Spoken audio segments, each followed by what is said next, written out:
Assalamualaikum warahmatullahi wabarakatuh. Perkenalkan, nama saya Bagas Prayoga, NPM 224111200 dari kelas Manajemen 22C. Pada kesempatan kali ini saya akan menjelaskan tentang manajemen kualitas. Manajemen kualitas adalah sistem yang komprehensif untuk mencapai, mempertahankan, dan meningkatkan kualitas produk atau layanan suatu organisasi. Tujuannya adalah untuk memastikan kepuasan pelanggan dan perbaikan berkelanjutan dalam proses bisnis. Definisi dari kualitas. Yang pertama ada pemenuhan ekspektasi. Kualitas merujuk pada kemampuan suatu produk atau jasa untuk memenuhi ekspektasi dan kebutuhan pelanggan.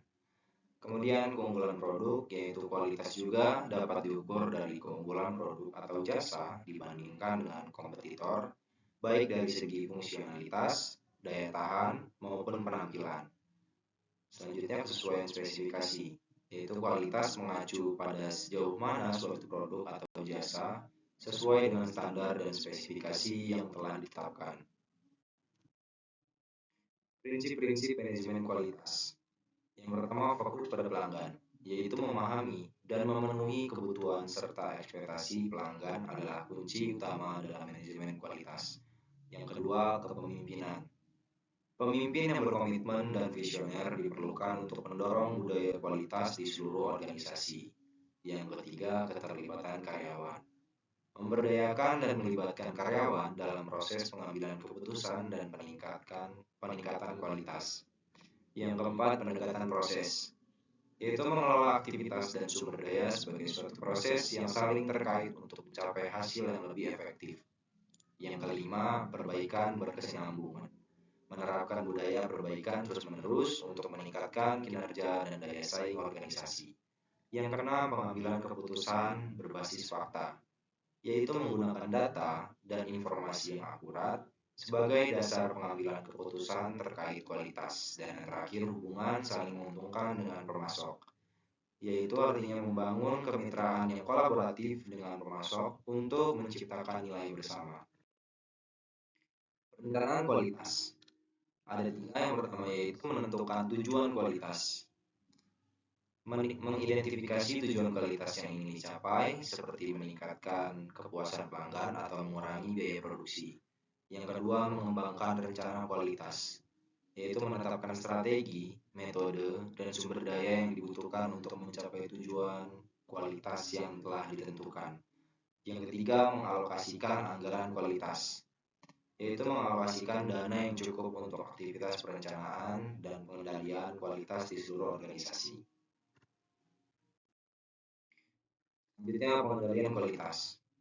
Pengendalian kualitas adalah proses pemantauan dan penyesuaian kegiatan produksi untuk memastikan bahwa produk akhir memenuhi standar kualitas yang ditetapkan. Ini melibatkan pemantauan proses produksi, pengujian produk, dan pengambilan tindakan korektif jika diperlukan. Tujuan utama pengendalian kualitas adalah meminimalkan cacat, memastikan konsistensi, dan meningkatkan kepuasan pelanggan. Ini dicapai melalui penggunaan alat statistik, pemantauan proses, dan perbaikan berkelanjutan. Selanjutnya ada jaminan kualitas. Ada tiga, yaitu pertama, penetapan standar, yaitu menetapkan kriteria dan persyaratan kualitas. Yang kedua, inspeksi dan pengujian, yaitu memastikan produk atau layanan memenuhi standar. Yang ketiga, tindakan korektif, yaitu mengidentifikasi dan memperbaiki masalah kualitas. Jaminan kualitas merupakan proses sistematis untuk memastikan produk atau layanan yang dihasilkan memenuhi standar kualitas yang ditetapkan. Ini meliputi penetapan kriteria kualitas, melakukan inspeksi dan pengujian, serta mengambil tindakan korektif jika ditemukan masalah. Tujuannya adalah untuk mencegah defek dan memastikan konsistensi kualitas. Perbaikan kualitas. Identifikasi masalah. Perbaikan kualitas dimulai dengan mengidentifikasi masalah yang ada, baik dari segi produk, proses, atau layanan. Dengan memahami akar permasalahan, organisasi dapat menetapkan tindakan korektif yang tepat. Yang kedua, analisis akar penyebab. Selanjutnya, organisasi harus melakukan analisis mendalam untuk menemukan akar penyebab dari masalah kualitas. Teknik seperti diagram Fishbone atau analisis 5Y dapat membantu mengungkap penyebab sesungguhnya. Yang ketiga, rencana perbaikan. Berdasarkan hasil analisis, organisasi dapat menyusun rencana perbaikan yang terstruktur dan terukur.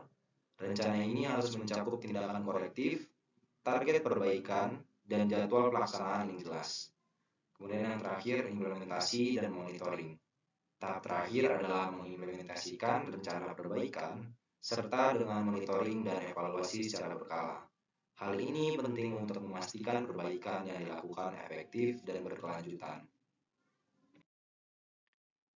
Alat dan teknik manajemen kualitas. Ada 4. Yang pertama adalah statistical process control, yaitu metode statistik untuk memantau dan mengendalikan proses produksi agar tetap dalam batas kendali. Yang kedua ada brainstorming, yaitu teknik kreatif untuk menghasilkan ide-ide baru dan solusi inovatif dalam peningkatan kualitas. Yang ketiga, lembar pemeriksaan, yaitu alat untuk mengumpulkan data secara sistematis dan membantu mengidentifikasi masalah kualitas. Dan yang terakhir ada diagram sebab akibat. Teknik ini untuk menganalisis akar penyebab masalah kualitas secara terstruktur.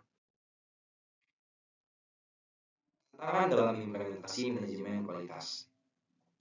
Implementasi manajemen kualitas tidak selalu berjalan mulus. Ada beberapa tantangan yang harus dihadapi, seperti resistensi terhadap perubahan, keterbatasan sumber daya, kurangnya komitmen manajemen, dan kesulitan mengukur dampak kualitas. Membangun budaya kualitas yang kuat juga menjadi tantangan tersendiri bagi organisasi.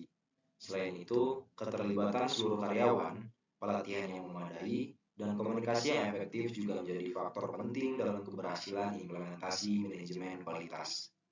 Diperlukan upaya yang konsisten dan berkelanjutan untuk mengatasi tantangan-tantangan ini.